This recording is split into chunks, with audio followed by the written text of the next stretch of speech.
Buen día tengan todos ustedes. Mi nombre es Pablo Gilberto Toledo Guizar. Soy alumno de quinto semestre del doctorado en nanociencias y micro y nanotecnologías. El día de hoy les presentaré mis avances de tesis titulada Estudio de dispositivos microelectrónicos a base de indio galio óxido de zinc para el desarrollo de accesorios inteligentes wearables. Mis directores de tesis son la doctora Marta Leticia Hernández Pichardo de Siquia y el doctor Norberto Hernández Como del Centro de Nanociencias y Micro y Nanotecnologías.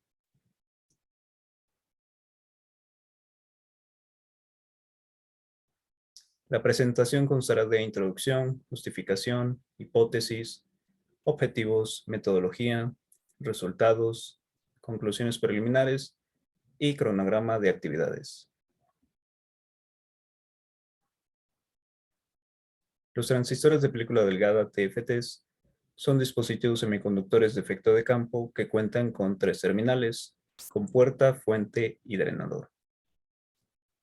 Los materiales que conforman este tipo de dispositivos son un sustrato, un dieléctrico, un semiconductor y metales que servirán para los contactos. Dimensiones importantes de estos dispositivos son el ancho y la longitud de canal, debido a que estas dos dimensiones repercuten en la corriente que se obtiene de estos. Dentro de los materiales dieléctricos más utilizados se encuentran el óxido de aluminio y el óxido de hafnio. Por otra parte, dentro de los semiconductores se encuentran el silicio amorfo, el polisilicio depositado a baja temperatura, los orgánicos y la familia de óxidos metálicos. Esta última es de gran interés dentro de los últimos años, debido a que mediante este tipo de semiconductores se pueden obtener movilidades de estos dispositivos en un margen de entre 10 y 50 centímetros cuadrados sobre volt por segundo.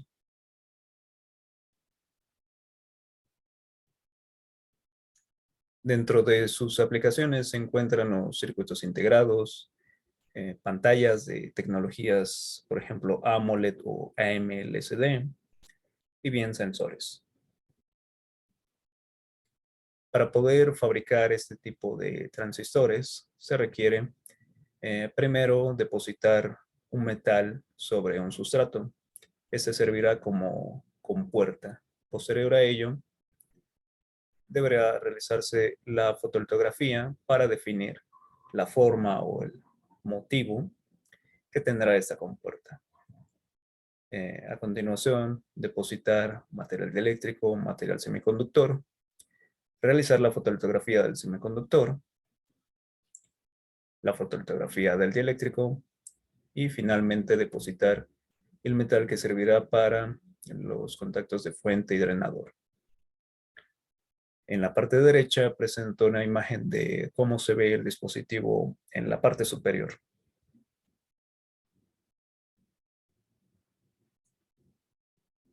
Bien. Para que el dispositivo funcione, tienen que polarizarse sus 3 terminales. Si el voltaje de compuerta es menor a 0 volts, no habrá una acumulación de portadores de carga en la interfaz dieléctrico semiconductor. Por lo tanto, el dispositivo permanecerá apagado. Si el voltaje de compuerta es mayor a 0 volts y menor al voltaje de compuerta máximo, existirá una acumulación de portadores de carga en la interfaz dieléctrico semiconductor. Esto da origen al canal semiconductor. Y bien, permitiendo el paso de los electrones desde la terminal de fuente a drenador. A esta región se le conoce como región lineal. Si el voltaje de compuerta es mayor al voltaje de umbral y menor al voltaje de compuerta máximo, aún habrá un canal semiconductor formado en la interfaz dieléctrico semiconductor. Sin embargo, por debajo del contacto de drenador, existirá una región llamada de pinch off, o por su traducción literal al español de pellizco, lo cual significa que habrá una saturación de portadores de carga en esta terminal. Esto significa que la corriente IDS de fuente a drenador va a permanecer constante.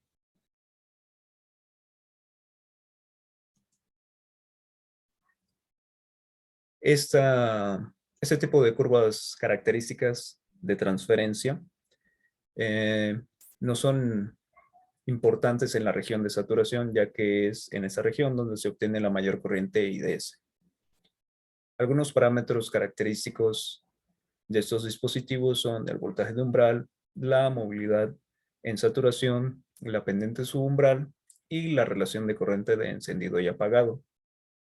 El voltaje de umbral y la movilidad en saturación se obtienen a partir de la raíz cuadrada de la corriente IDS, mientras que la pendiente subumbral y la relación de corriente de encendido y apagado se obtienen a partir de la curva del logaritmo de la corriente IDS,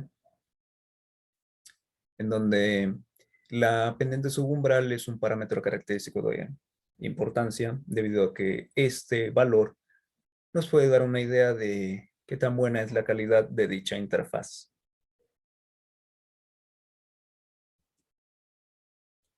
Este tipo de dispositivos puede tener ciertas inestabilidades, bien pueden deberse a trampas en el volumen del semiconductor y dieléctrico, trampas en las interfaces, puede existir fotogeneración de portadores del semiconductor, la superficie semiconductora puede ser susceptible a absorber moléculas del medio ambiente o bien presentar combinaciones de ellas o todas. Con esto en mente, nuestra justificación es diseñar, fabricar y caracterizar transistores de película delgada de óxidos semiconductores, por ejemplo, indio galio óxido de zinc, óxido de estaño, etcétera, sobre sustratos flexibles y evaluar su respuesta eléctrica bajo estrés por polarización eléctrica y estrés mecánico. Nuestra hipótesis es que la fabricación de TFTs de óxidos semiconductores sin y con capa de pasivación permitirá identificar y estudiar la variación del voltaje de umbral bajo estrés por polarización y estrés mecánico aplicados individualmente y en conjunto. Hasta tener un mejor conocimiento de estos fenómenos, podremos pensar en aplicaciones en sensores wearables confiables. Nuestro objetivo general es diseñar, fabricar y caracterizar TFTs de óxidos semiconductores sobre sustratos flexibles y evaluar su respuesta eléctrica bajo estrés por polarización eléctrica y estrés mecánico. Nuestros objetivos específicos son optimizar el ancho y longitud de canal de los TFTs sobre sustratos flexibles, caracterizar las propiedades estructurales, químicas y eléctricas de los materiales óxido de aluminio y óxidos semiconductores, caracterizar eléctricamente los TFTs bajo estrés por polarización, caracterizar mecánicamente los TFTs bajo estrés mecánico y observar su respuesta eléctrica antes y después del mismo. Caracterizar eléctrica y mecánicamente los TFTs bajo un estrés simultáneo por polarización y por estrés mecánico. Por último, proponer un modelo físico que relacione la respuesta eléctrica de los dispositivos con y sin deformación mecánica.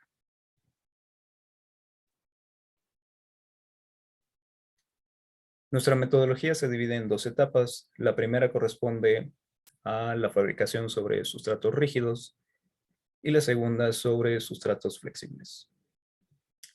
Primero comenzamos con el diseño de dispositivos, entre ellos capacitores, resistores, estructuras metal dieléctrico semiconductor y TFTs. Posterior al diseño, podemos comenzar con la fabricación. Para ello, todo este proceso es por fotolitografía.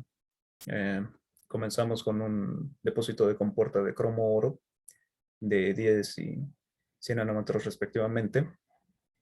Luego de esto, realizamos el depósito de un material dieléctrico y semiconductor, los cuales son óxido de aluminio y como semiconductores óxido de zinc e indiogalio óxido de zinc. Hay que distinguir que en esta metodología se tienen dos procesos para el depósito de estos últimos dos materiales. El primero corresponde al depósito por capas atómicas mejorado por plasma, PALD, y el segundo proceso corresponde a depósito por capas atómicas solamente del dieléctrico y mediante sputtering del semiconductor.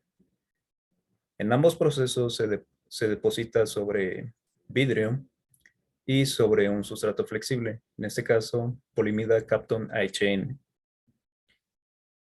Luego de estos depósitos, se continúa con el depósito de los contactos que servirá como fuente y drenador, en este caso con metal de aluminio. Hay que mencionar que en seminarios anteriores contemplábamos el uso de vidrio flexible o willow glass como nuestro sustrato flexible.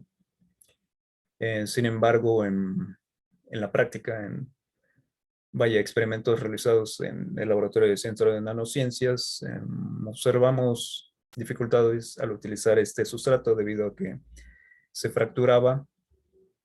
Esto es porque el willow glass tiene una dirección preferencial de crecimiento y durante la fabricación sufría fracturas con cierta facilidad.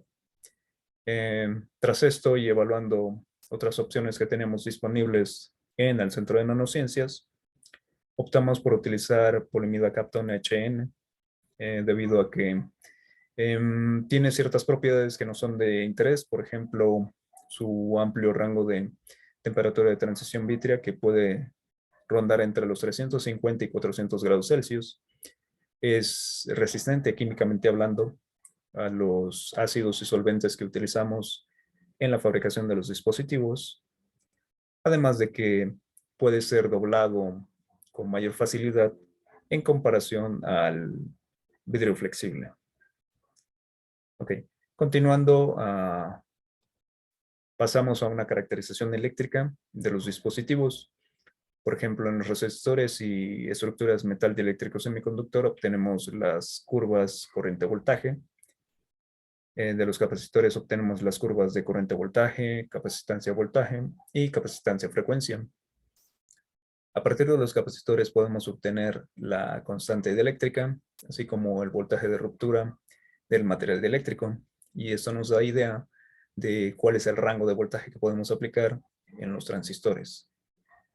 De los transistores de película delgada obtenemos las curvas de transferencia en saturación, la familia de curvas de salida y la variación del voltaje de umbral respecto del tiempo. Luego de esto pasamos a la modelación acorde a lo que hay reportado en la literatura. Por ejemplo, modelos de exponencial extendida, de migración de hidrógeno, atrapamiento y liberación, etc.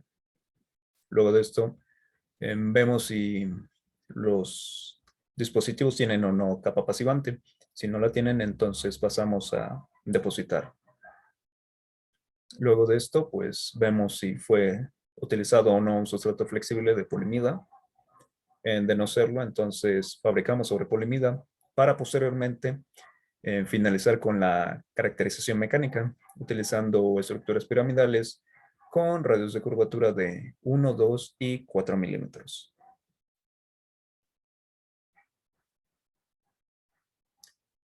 Respecto a la etapa 1 y al proceso de PALD, porque el proceso en la etapa 1 de PALD sobre el sustrato flexible aún está pendiente. En este caso se realizaron pruebas de estrés por polarización eléctrico sobre esta estructura. En este caso se aplicó más o menos 6 volts para PBS y NBS. En ella se aplicó este voltaje de estrés por polarización en la compuerta durante 3600 segundos, en donde el estrés se interrumpió en 10, 50, 100, 500, 1000, 2000 y 3600 segundos para obtener la curva transferencial. En el caso de las curvas bajo PBS, se observó un corrimiento hacia la derecha de estas curvas y posteriormente hacia la izquierda. Bajo NBS, solo se observó un corrimiento de estas curvas características hacia la izquierda. En el caso de los dispositivos pasivados con SU8, los resultados bajo PBS y NBS solamente tuvieron corrimientos hacia la izquierda en ambos casos.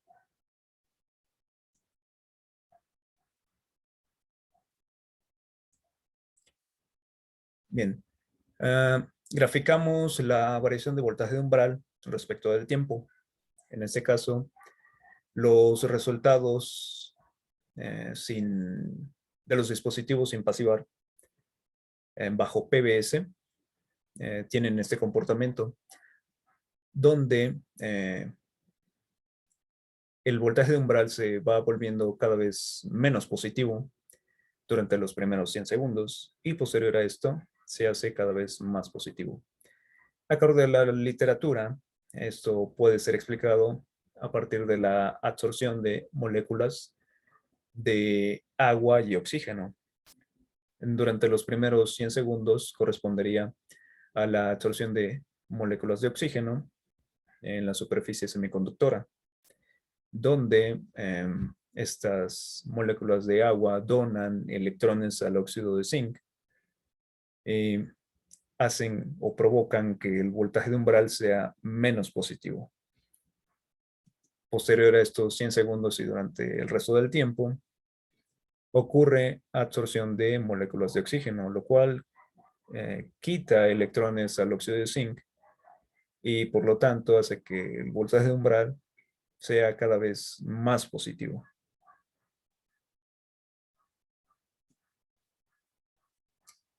Bajo NBS, de los dispositivos sin capa pasivante, solo ocurre una variación de voltaje de umbral cada vez más negativo o menos positivo, vaya, lo cual esta absorción de moléculas de agua dona electrones al óxido de zinc, provocando que el voltaje de umbral sea menos positivo.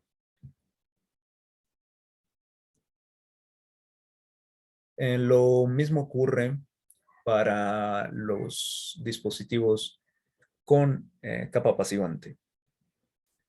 Con todos estos datos, realizamos el modelo o modelación de nuestros resultados. Acorde a la literatura, podemos modelarlo a través de el modelo de exponencial extendida, que indica la variación del voltaje de umbral a través del tiempo. En los resultados bajo NBS, sin y con SU8, estos resultados se ajustan perfectamente con una exponencial extendida. Sin embargo, en los resultados bajo PBS, tanto los dispositivos con y sin SU8 como capa pasivante no ajustan del todo. De hecho, el error del ajuste es vaya muy grande.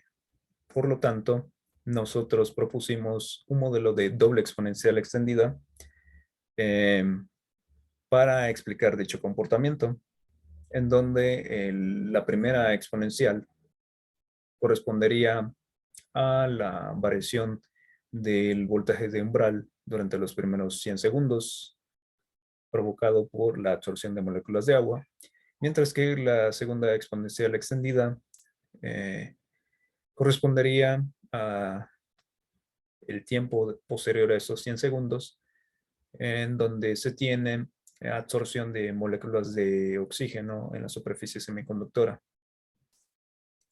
En este tipo de modelos, importante considerar sus parámetros, los cuales corresponden a un delta BT, que son el cambio positivo o negativo del voltaje de umbral máximo en un tiempo infinito. el parámetro tau, el cual corresponde al tiempo de atrapamiento característico de los portadores, y bien el parámetro beta, el cual es un parámetro de estiramiento de las exponenciales.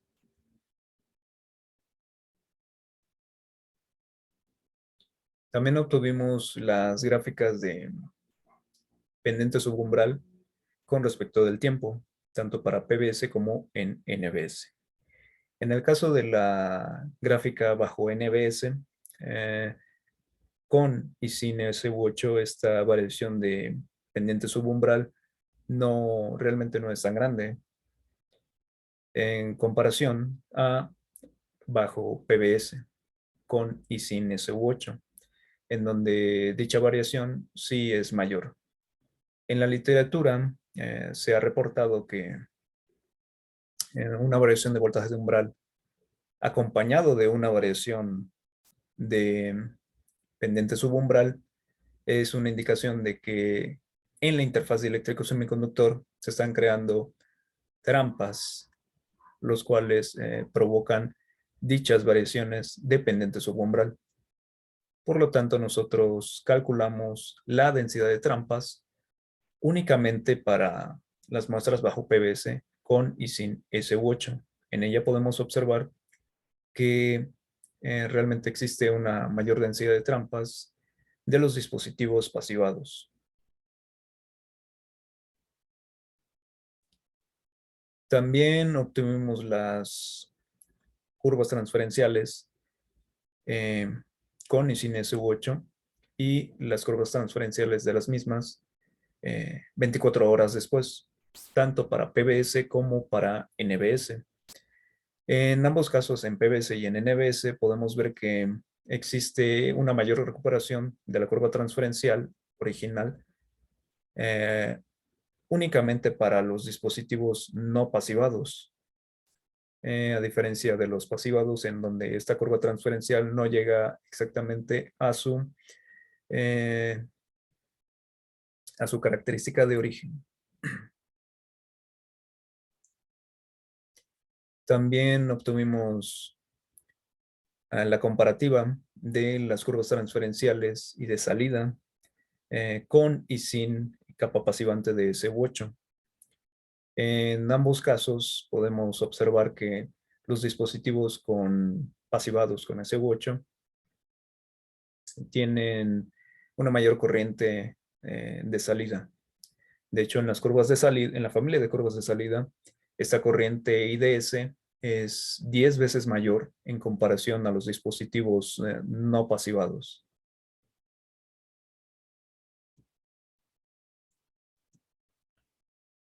Bien, respecto a nuestras pruebas sobre sustratos flexibles. Bajo el proceso de ALD sputtering sobre Kapton HN, estas ya han sido fabricadas, pero el procesamiento de los datos aún falta por terminarlo.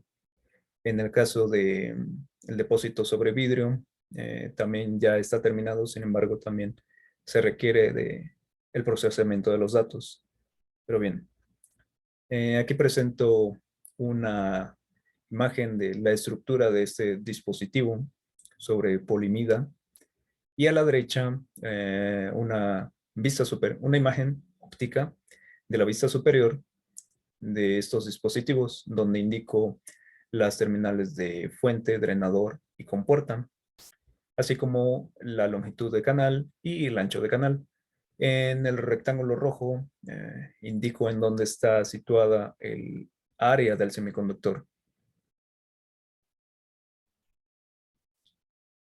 A la izquierda un video corto acerca de, bueno, cómo quedó finalmente la muestra depositada sobre la polimida Kapton HN.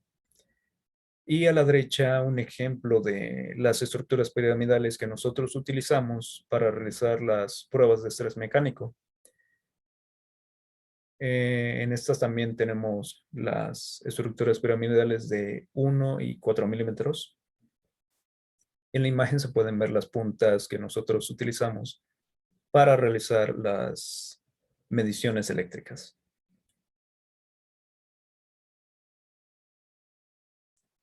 Bien, a la izquierda está la comparativa de las curvas transferenciales sobre vidrio y sobre la polimida en estado plano bajo un radio de curvatura de 4 milímetros y un radio de curvatura de 2 milímetros, donde claramente se puede observar que bajo un radio de curvatura de 4 milímetros, la corriente IDS es un orden de magnitud menor en comparación a las demás. A la derecha está una tabla de los parámetros característicos de los dispositivos sobre vidrio y polimida Kapton HN. En este caso no presento los resultados de la polimida bajo un radio de curvatura de 1 milímetro porque los dispositivos no funcionaron. De hecho, siempre permanecían en estado de apagado con una corriente IDS de aproximadamente 1 nanoampere. Pero bien,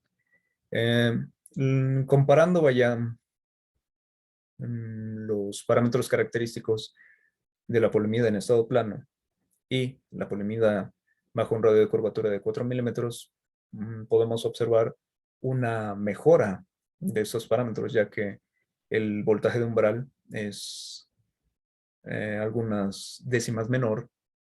La movilidad incluso incrementa casi al doble en comparación al estado plano, así como la pendiente subumbral disminuye algunos milivolts por década.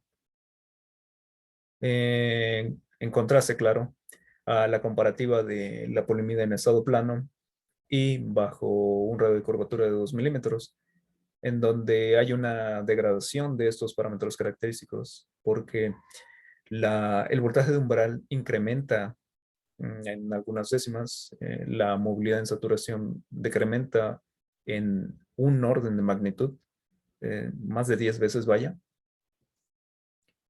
Y bueno, en el caso de la pendiente de subumbral, mm, mejora un poco, vaya, en algunos milivolts por década. Y bien, como conclusiones preliminares, se investigó el efecto de la absorción de moléculas de agua y oxígeno en TFTs de óxido de zinc, sin y con capa de pasivación SU8 bajo PBS y NBS. Se propuso un modelo de doble exponencial extendida para modelar el cambio negativo y positivo de voltaje de umbral en las muestras bajo PBS. La primera exponencial modela la absorción de moléculas de agua durante los primeros 100 segundos de estrés y la segunda, la absorción de oxígeno durante el tiempo de estrés restante. Se identificó la creación de defectos en la interfaz dieléctrico-semiconductor únicamente en las muestras bajo PBS sin y con SU8, teniendo mayor efecto sobre estas últimas. En condiciones sin estrés, los dispositivos pasivados tienen mejores características eléctricas. Hay una mejora de los parámetros característicos de los TFT sobre polimida Kapton HN bajo estrés mecánico por tensión con un radio de curvatura de 4 milímetros. Por otra parte, se observa una degradación de los dispositivos bajo un radio de 2 milímetros e inservibles bajo un radio de curvatura de 1 milímetro. Este es mi cronograma de actividades. Actualmente me encuentro en mi 5º semestre. De hecho, bueno, hasta el día de hoy aún seguimos en la escritura de lo que podría ser el primer artículo científico de este periodo de doctorado y que esperamos terminar este mismo semestre. Y bien, no queda más que agradecerle a CONACYT por el apoyo de la beca, al Centro de Nanociencias por prestarnos sus instalaciones para hacer la fabricación y caracterizaciones eléctricas de los dispositivos, y al CIMAF por colaborar con nosotros para el depósito de el dieléctrico y semiconductor mediante el proceso PEALD. Dejo mis correos de contacto por si quieren comunicarse conmigo. Y pues, sin nada más que decir, gracias por su atención y espero sus preguntas y comentarios.